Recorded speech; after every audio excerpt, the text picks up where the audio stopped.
नमस्कार दोस्तों, स्वागत है आपका आज के मुख्य समाचारों में। दोस्तों यहां पर आपको देखने को मिलेंगी सुबह से लेकर शाम तक की तमाम बड़ी खबरें, मुख्य समाचार, ब्रेकिंग न्यूज अपडेट्स के रूप में। तो दोस्तों आप सभी लोगों से रिक्वेस्ट है इस वीडियो को ज्यादा से ज्यादा लाइक और शेयर करें। तो दोस्तों सीधे चलते हैं आज की पहली बड़ी खबर की ओर। राहुल गांधी को याद आए सिंधिया, कहा बीजेपी में बैक बेंचर बन गए हैं ज्योतिरादित्य, कांग्रेस में रहते तो सीएम बन गए होते, पता है एक दिन जरूर लौट कर आएंगे। जी हां दोस्तों, कांग्रेस के पूर्व अध्यक्ष और सांसद राहुल गांधी ने सोमवार को भाजपा सांसद ज्योतिरादित्य सिंधिया को याद किया।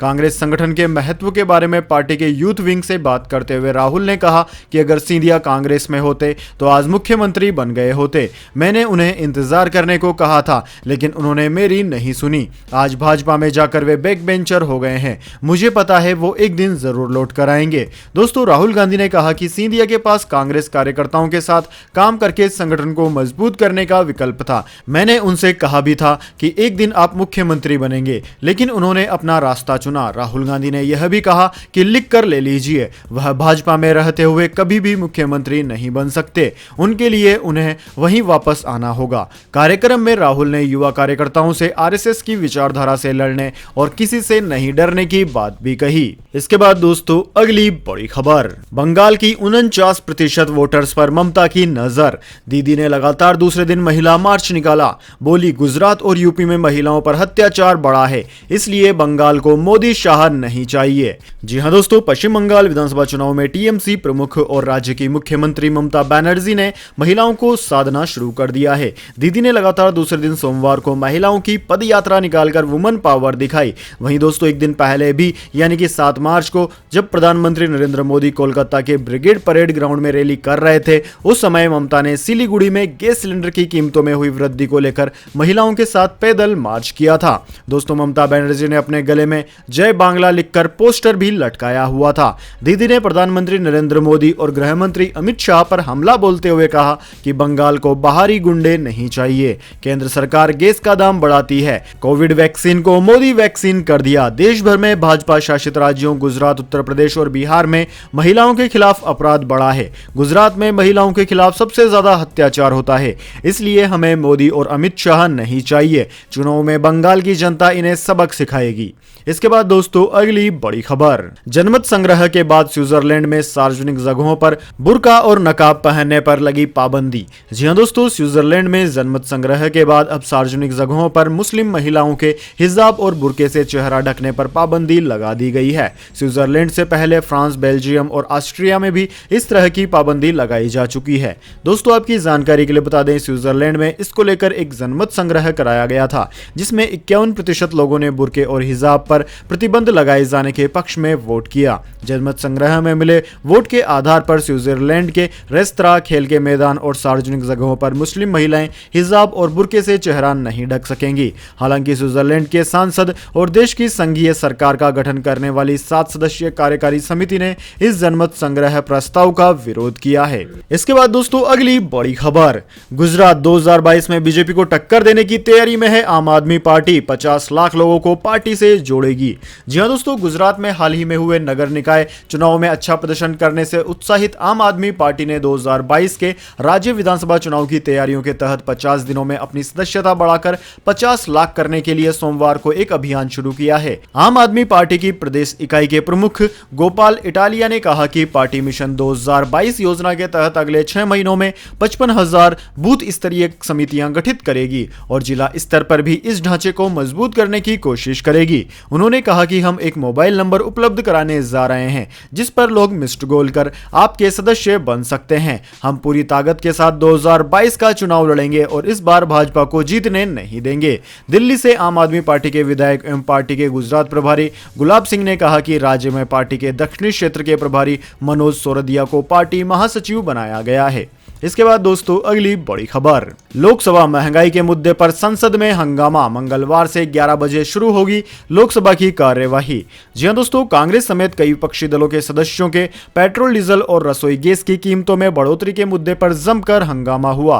हंगामे के कारण सोमवार को लोकसभा की कार्यवाही कई बार स्थगित करनी पड़ी। वहीं इससे पहले लोकसभा के दिवंगत सदस्यों मोहन एस डेलकर और नंद कुमार सिंह चौहान समेत 7 पूर्व सदस्यों को श्रद्धांजलि देते हुए बैठक स्थगित की गई थी। हंगामे के बीच सदन की बैठक बैठक जब 5 बजे शुरू हुई तो विपक्षी सदस्यों ने महंगाई के मुद्दे पर जमकर नारेबाजी शुरू की। हंगामे के बीच सदन के पटल पर आवश्यक दस्तावेज रखे गए। हालांकि शोरगुल नहीं थमा तो शाम को 5:15 पर संसद 7 बजे तक के लिए स्थगित कर दी गई। दोस्तों, आपकी जानकारी के लिए बता दें, लोकसभा अध्यक्ष ओम बिरला ने विपक्षी सदस्यों से नारेबाजी और शोर शराबा बंद करने और महिला सशक्तिकरण के मुद्दे पर चर्चा होने देने की अपील की। उन्होंने कहा कि आज महिला दिवस है। महिला सदस्य इस विषय को लेकर ध्यान आकर्षण प्रस्ताव पर चर्चा चाहती है। इस दिन सदन महिलाओं को समर्पित होगा, इसलिए हम चाहते हैं कि आसन महिलाओं को समर्पित हो ताकि महिला सांसद महिला सशक्तिकरण के मुद्दे पर चर्चा करे।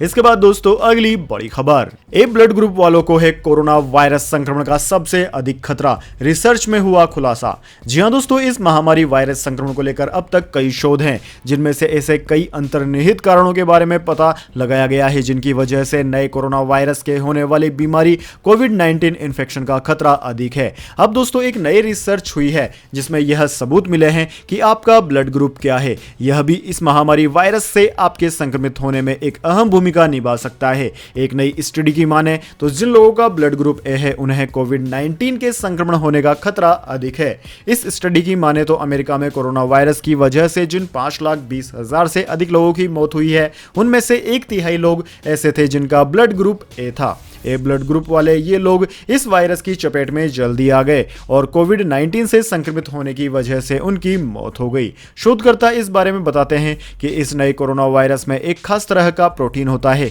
जिसे रिसेप्टर बाइंडिंग डोमेन आरबीडी कहा जाता है। यह आरबीडी खास तौर पर ए ब्लड ग्रुप वाले लोगों के फेफड़ों में मौजूद श्वसन कोशिकाओं की तरफ आकर्षित होता है। इसके बाद दोस्तों, जान लेते हैं पूरी दुनिया और भारत में क्या है इस महामारी की ताजा स्थिति। तो सबसे पहले दोस्तों बात करते हैं पूरी दुनिया की। तो दोस्तों, पूरी दुनिया में इस वक्त तक इस महामारी के संक्रमितों का आंकड़ा 11,68,49,000 को पार कर गया है, जबकि दोस्तों मरने वालों की संख्या 25,93,000 के पार है। वहीं दोस्तों, इस महामारी का सबसे ज्यादा प्रभाव अमेरिका पर हुआ है। अमेरिका में 2,90,00,000 से ज्यादा संक्रमित मरीज सामने आ चुके हैं। वहीं दोस्तों, इनमें से 5,24,000 से ज्यादा लोगों की मौत हो चुकी है। वहीं दोस्तों, इसके बाद में India, Brazil, Russia, United Kingdom, France, Spain, Italy, Turkey, Germany, Colombia, Argentina ऐसे देश हैं जो कि इस महामारी से सर्वाधिक प्रभावित हुए हैं। इसके बाद दोस्तों बात कर लेते हैं क्या है भारत के हालात, लेकिन उससे पहले मेरी आपसे एक छोटी सी रिक्वेस्ट है, अगर दोस्तों आपको अभी तक हमारी न्यूज पसंद आई है तो इसे एक छोटा सा लाइक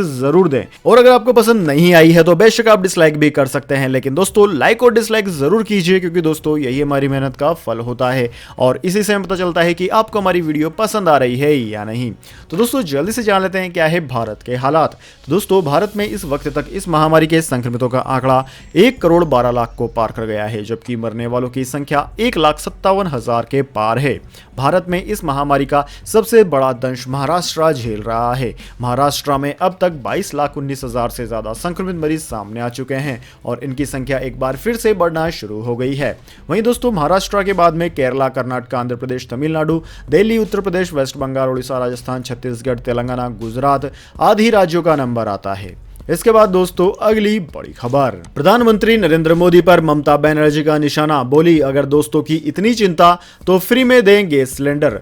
जी हां दोस्तों, प्रधानमंत्री नरेंद्र मोदी की कोलकाता रैली के बाद आज पश्चिम बंगाल की मुख्यमंत्री ममता बनर्जी अपना शक्ति प्रदर्शन कर रही थी। इस दौरान उन्होंने कोलकाता में मार्च निकाला और जनसभा को संबोधित किया। उन्होंने कहा कि यह लड़ाई मेरे और बीजेपी के बीच में है। बीजेपी के पास पैसा है और मेरे पास आप लोग हैं। महिला दिवस के मौके पर आयोजित इस कार्यक्रम में टीएमसी सुप्रीमो ममता बनर्जी ने कहा कि नारी के अधिकार की रक्षा करना मेरा पहला काम है। बंगाल में नारी का असम्मान नहीं चलेगा। बंगाल मदर टेरेसा की भूमि है। महिलाएं हमारा गौरव है। हम इस दिन को नारी मुक्ति दिवस के रूप में मनाते हैं। महिलाएं ही सब कुछ हैं, वही देवी देवता हैं। वहीं दोस्तों ममता बनर्जी ने कहा कि अमित शाह और नरेंद्र मोदी दो सिंडिकेट मंत्री हैं जो बंगाल आते हैं और झूठ बोलते हैं। मैं प्रधानमंत्री की कुर्सी का सम्मान करती हूं, लेकिन एक प्रधानमंत्री को झूठ बोलते देखना आश्चर्यजनक है। वे कहते हैं कि बंगाल की महिलाएं असुरक्षित है, लेकिन अगर बंगाल असुरक्षित था तो महिलाएं सुबह 12 बजे या फिर सुबह 4 बजे तक कैसे घूम सकती है और काम कर सकती हैं। इसके बाद दोस्तों अगली बड़ी खबर, सुशांत सिंह मौत के मामले में ड्रग्स एंगल, अभिनेता को ड्रग सप्लाई करने वाला गोवा से हुआ अरेस्ट, भारी मात्रा में ड्रग बरामद की गई, 2 विदेशी नागरिक भी पकड़े गए। जी हां दोस्तों, नारकोटिक्स कंट्रोल ब्यूरो यानी कि एनसीबी ने अभिनेता सुशांत सिंह राजपूत को कथित रूप से ड्रग्स सप्लाई करने वाले पेडलर को गिरफ्तार किया है। एनसीबी के प्रमुख समीर वानखेड़े ने सोमवार को बताया कि बॉलीवुड अभिनेता सुशांत सिंह राजपूत को ड्रग्स मुहैया करवाने वाले एक व्यक्ति सहित 3 लोगों को गोवा से गिरफ्तार किया गया है। सुशांत को ड्रग सप्लाई करने वाले आरोपी की पहचान हेमंत शाह उर्फ महाराज के रूप में हुई है। हेमंत का नाम सुशांत ड्रग केस में गिरफ्तार हुए अनुज केसवानी और रीगल महाकाल ने भी पूछताछ के दौरान लिया था। दोनों के खिलाफ एनसीबी ने कुछ दिन पहले चार्जशीट दायर की है। हेमंत मूल रूप से मध्य प्रदेश का रहने वाला है और पिछले कुछ सालों से गोवा में बिजनेस कर रहा था। इसके बाद दोस्तों अगली बड़ी खबर, मौसम समाचार, वेदर अपडेट, जानिए अगले 24 घंटे और पिछले 24 घंटे के मौसम समाचार। सबसे पहले दोस्तों बात करते हैं बीते 24 घंटों की। तो दोस्तों पिछले 24 घंटों के दौरान जम्मू कश्मीर, गिलगित बाल्टिस्तान, मुजफ्फराबाद, हिमाचल प्रदेश के साथ उत्तराखंड के ऊपरी इलाकों में बारिश और हिमपात हुआ है। वहीं दोस्तों इसके अलावा पंजाब के कुछ हिस्सों, उत्तरी हरियाणा, उप हिमालय, पश्चिम बंगाल, असम, मेघालय, मणिपुर और मिजोरम में भी हल्की से मध्यम बारिश और गरज के साथ बौछारें दर्ज की गई है। दोस्तों इसके बाद में बात कर लेते हैं अगले 24 घंटों की। तो दोस्तों अगले 24 घंटों के दौरान पश्चिमी हिमालय राज्यों में हल्की से मध्यम बारिश और बर्फबारी की गतिविधियां जारी रह सकती है। पूर्वोत्तर भारत में कुछ स्थानों पर हल्की बारिश के साथ 1-2 स्थानों पर मध्यम वर्षा के आसार है। वहीं दोस्तों देश के उत्तर पश्चिमी, मध्य और पूर्वी भागों में दिन व रात के तापमान सामान्य से ऊपर बने रहेंगे।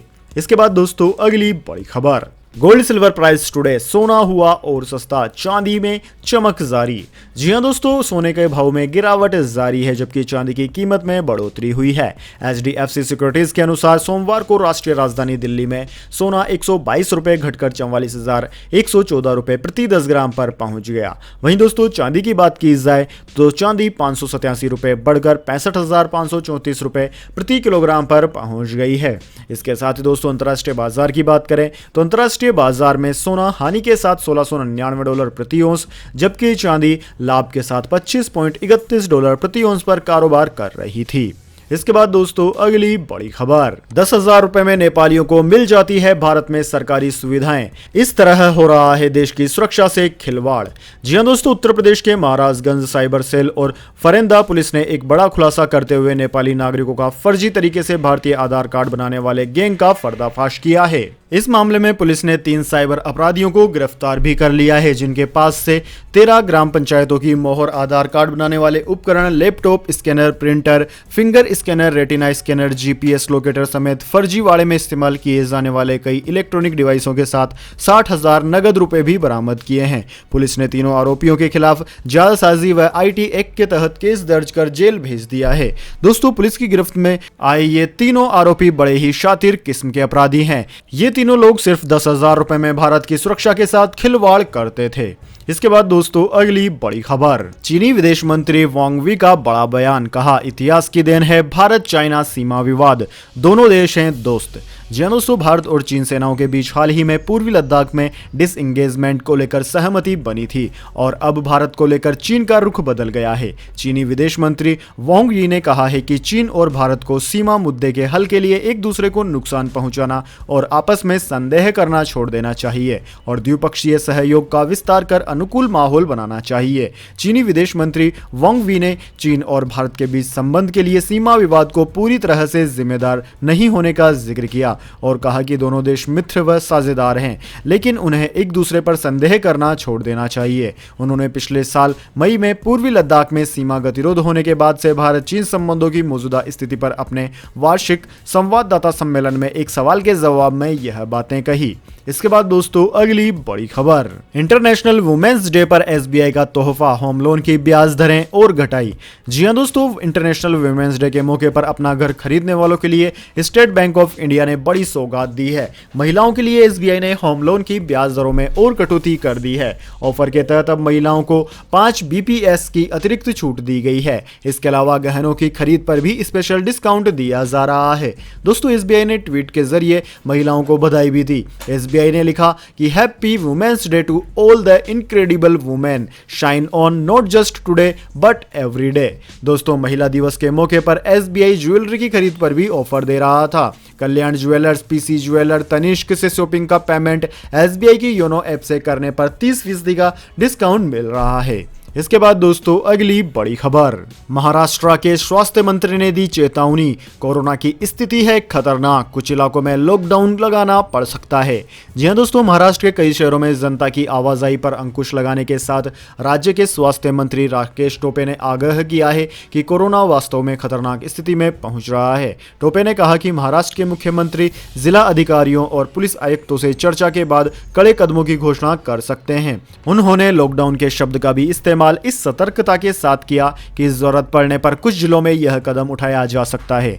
दोस्तों, स्वास्थ्य मंत्री ने एनडीटीवी से कहा कि जिला अधिकारियों को लॉकडाउन लगाने का अधिकार दिया जा सकता है। टोपे ने कहा कि लोगों को नियमों का पालन करना होगा, नियमों का पालन न करने वालों पर जुर्माना बढ़ाना होगा। इसके बाद दोस्तों अगली बड़ी खबर, पंजाब के मुख्यमंत्री अमरिंदर सिंह बोले, फिट हूं, कम कर लिया है वजन, 10-15 साल कर सकता हूं राजनीति। जी हां दोस्तों, पंजाब के मुख्यमंत्री कैप्टन अमरिंदर सिंह ने कहा कि वे पूरी तरह फिट हैं। उन्होंने अपना वजन भी कम किया है। उन्होंने कहा कि अभी वो अगले 10-15 साल तक राजनीति में रह सकते हैं और चुनाव भी लड़ सकते हैं। कैप्टन ने कहा कि 2022 पंजाब विधानसभा चुनाव में पंजाब में पार्टी का चेहरा कौन होगा ये तो आलाकमान तय करेगा, लेकिन वो चुनाव के लिए पूरी तरह से तैयार हैं। दोस्तों, अमरिंदर सिंह ने केंद्रीय कृषि कानूनों के मुद्दे पर कहा कि लगातार दिल्ली की सीमाओं पर पंजाब और देश के कई इलाकों के किसान प्रदर्शन कर रहे हैं, लेकिन केंद्र सरकार इतनी एरोगेंट हो गई है कि वो इन किसानों की बात नहीं सुन रही है। उन्होंने कहा कि अब वो केंद्रीय कृषि कानूनों के मुद्दे पर केंद्र सरकार से कोई भी बात नहीं करेंगे, क्योंकि उससे पहले वो कई बार केंद्रीय नेताओं से और प्रधानमंत्री से मिले हैं, लेकिन किसान आंदोलन का कोई भी समाधान नहीं निकला है। इसके बाद दोस्तों अगली बड़ी खबर, ऋषभ पंत की बैटिंग देख हैरान हुए इंजमाम उल हक, बोले बाएं हाथ का सहवाग आ गया। जी हां दोस्तों, टीम इंडिया के स्टार विकेटकीपर बल्लेबाज ऋषभ पंत का बल्ला ऑस्ट्रेलियाई दौरे से लेकर इंग्लैंड के खिलाफ टेस्ट सीरीज तक जमकर रन उगल रहा है। ऋषभ पंत ने साल 2021 में टेस्ट क्रिकेट में अब तक 515 रन बनाए हैं। इंग्लैंड के खिलाफ टेस्ट सीरीज के चौथे मुकाबले में ऋषभ पंत ने अपने टेस्ट करियर का तीसरा शतक ठोक दिया था। पंत ने 118 गेंदों में 13 चौके और 2 छक्कों की मदद से 101 रन बनाए। दोस्तों, ऋषभ पंत ने इंग्लैंड के James Anderson, Ben Stokes, Jack Leach जैसे खतरनाक गेंदबाजों की धज्जियां उड़ा दी। ऋषभ पंत ने मैदान के चारों ओर जमकर शॉट्स खेले। पंत ने दुनिया के सबसे खतरनाक गेंदबाजों में से एक माने जाने वाले जेम्स एंडरसन को भी नहीं बख्शा।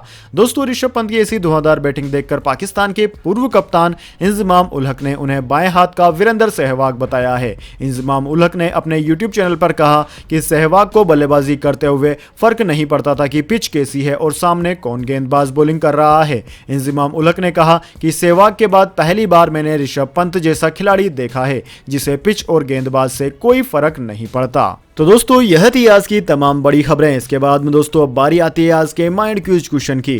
जी हां दोस्तों, एक आसान से सवाल का जवाब देकर आप जीत सकते हैं एक अमेजिंग सरप्राइज गिफ्ट हमारे यूट्यूब चैनल की ओर से। तो दोस्तों, आज का सवाल आपकी स्क्रीन पर आ चुका है। भारतीय टेस्ट क्रिकेट टीम का उपकप्तान कौन सा खिलाड़ी है? जी हां दोस्तों, अगर आप जानते हैं उस खिलाड़ी का नाम जो कि भारतीय टेस्ट टीम का उपकप्तान है तो जल्दी से उसका नाम कमेंट बॉक्स में लिख दीजिए। अगर दोस्तों आपका जवाब होता है एकदम सही और आप चुने जाते हैं लक्की विजेता के रूप में, तो आपको मिल सकता है एक अमेजिंग सरप्राइज गिफ्ट हमारे यूट्यूब चैनल की ओर से। तो दोस्तों जल्दी से अपना उत्तर कमेंट बॉक्स में लिख दीजिए, वीडियो को लाइक कर लीजिए, चैनल को सब्सक्राइब करके बेल आइकन भी दबा लीजिए। धन्यवाद। वंदे मातरम। जय हिंद, जय भारत।